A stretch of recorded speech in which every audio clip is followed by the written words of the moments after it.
Here's the truth about love no one tells you. Sometimes, the very person you think is your soulmate is the person you lose yourself to, piece by piece. And by the time you notice, you're so far gone that you don't even recognize the person in the mirror.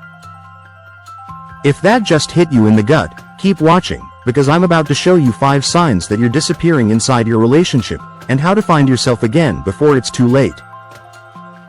Love can be one of the most beautiful experiences in life, but it can also be the most dangerous, not because the other person is inherently bad, but because in the pursuit of love, we sometimes abandon ourselves. I've seen it over and over. Strong, confident, vibrant people slowly silencing their own needs, bending their boundaries, and changing their identity, all to keep someone else happy. The problem is, the more you sacrifice your authentic self, the less magnetic you become, not only to them, but to the world. This isn't just about romance, it's about your entire sense of worth. By the end of this video, you won't just know the 5 signs you're losing yourself in love, you'll know exactly how to reclaim your power, your voice, and your identity, without losing the connection you crave. Imagine this. You meet someone who lights up your world. The chemistry is electric, conversations last until 3 a.m., and every text from them feels like sunshine in your hands. At first, you're still you, hanging out with friends, chasing your goals, taking care of yourself. But slowly, almost without noticing, your life starts revolving around them. You skip the gym because they want to hang out. You stop seeing friends as much because you don't want to miss a moment. Your dreams get placed on the back burner because their needs feel more urgent. It feels romantic, until it starts feeling like you've disappeared. Sign number 1. You stop making decisions without them. This is one of the first red flags you're losing yourself in love, when you feel you can't make a move without their approval or presence. It starts small. Choosing a restaurant, picking a weekend plan, then it becomes bigger. Career choices, personal goals, even what you wear. The danger here? Your identity becomes fused with theirs. You stop trusting your own instincts, and your happiness becomes conditional on their reaction. The fix: start making small, independent decisions again. Rebuild the muscle of self-trust. You were someone before they arrived, and that person had dreams worth following. Sign number 2. The disappearing boundaries. When you first meet someone, you likely have your own non-negotiables, things you will and won't tolerate, values you stand by, and habits that keep you grounded. But slowly, you might start bending those rules to keep the peace, or show you care. Maybe you cancel your self-care routine because they want to hang out. Maybe you let a sarcastic comment slide when it actually hurt you. Or worse, you start saying yes to things you don't want to do, because you're afraid that saying no will push them away. Here's the truth. Every time you break one of your own boundaries, you're teaching them how little they need to respect them. And over time, you teach yourself that your comfort is negotiable. The fix: re-establish your boundaries, even if it feels uncomfortable. Boundaries aren't walls to shut people out, they're gates to let the right behavior in. The people meant for you will respect the line you draw. The ones who don't, they were never meant to stay. Sign number 3. You stop recognizing your own reflection. You used to know who you were, your quirks, your dreams, your boundaries. But now? You catch yourself in the mirror and think, when did I start looking tired? Defeated? Like someone else entirely? It's not just about appearance, it's about your essence. Maybe your laugh is quieter. Maybe your goals are on the back burner. Maybe you're living in reaction to them instead of living from your own vision. This is what happens when love turns into loss of self. You begin to orbit their needs, their moods, their life, until your own gravity disappears. And once you lose that, your sense of identity starts to erode. The fix: reconnect with yourself daily. Revisit old hobbies, spend time alone without their influence, write down your personal goals, and protect them fiercely. The right person will fit into your life. The wrong one will make you abandon it. Sign number 4. You apologize for simply existing. You start every sentence with, sorry.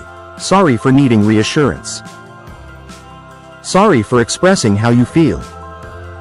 Sorry for taking up space in their life.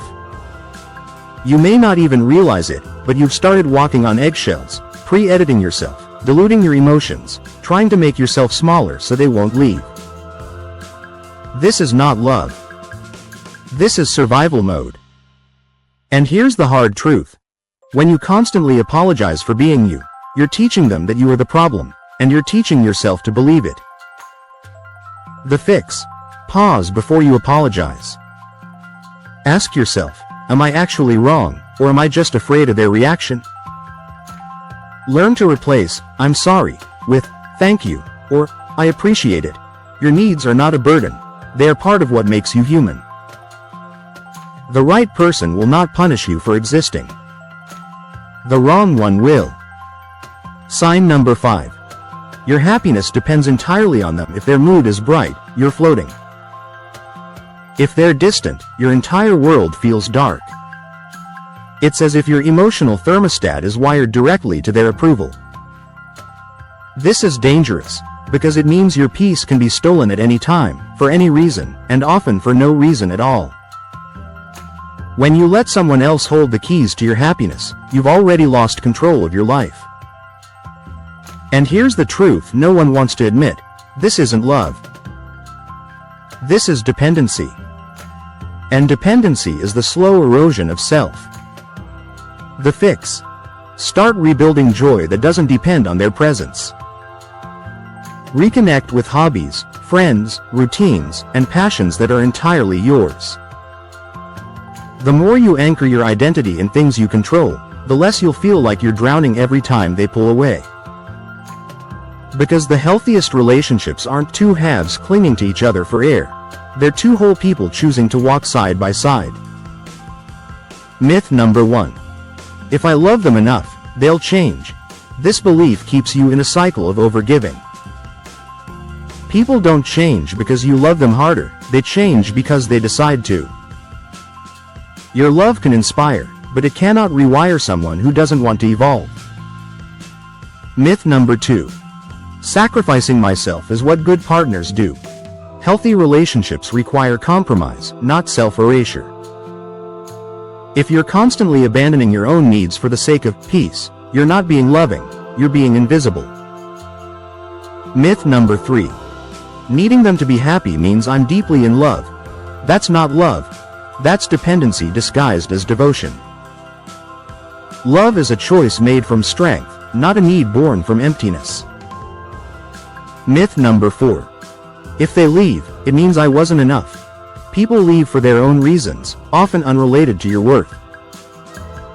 Tying your self-esteem to someone else's ability to stay is like letting a stranger hold the deed to your house. Myth number 5. Losing myself means I'm giving my all. If giving your all means there's nothing left for you, then you're not giving love, you're giving yourself away. When your viewers hear these, they'll have that click moment where they realize their pain has been fueled by lies they didn't know they were believing. When you stop losing yourself in love, you become magnetic, not because you're trying to be, but because you radiate a self-assured calm that people can't fake and can't resist. You stop over-explaining yourself. You stop negotiating your worth. You stop measuring your value by how much someone else needs you.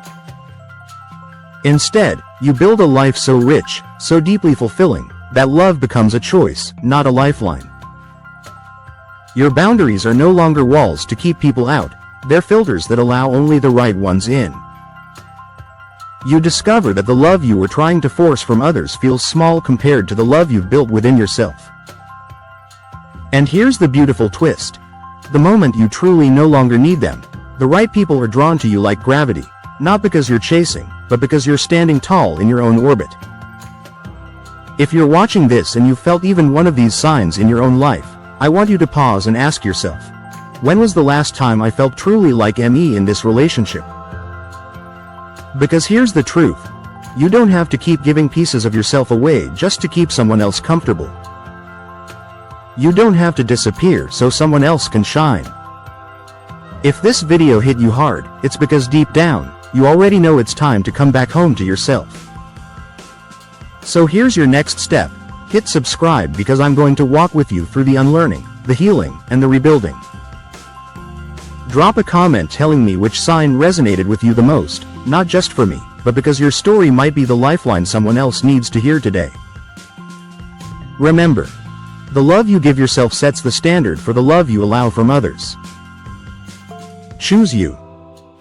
Always.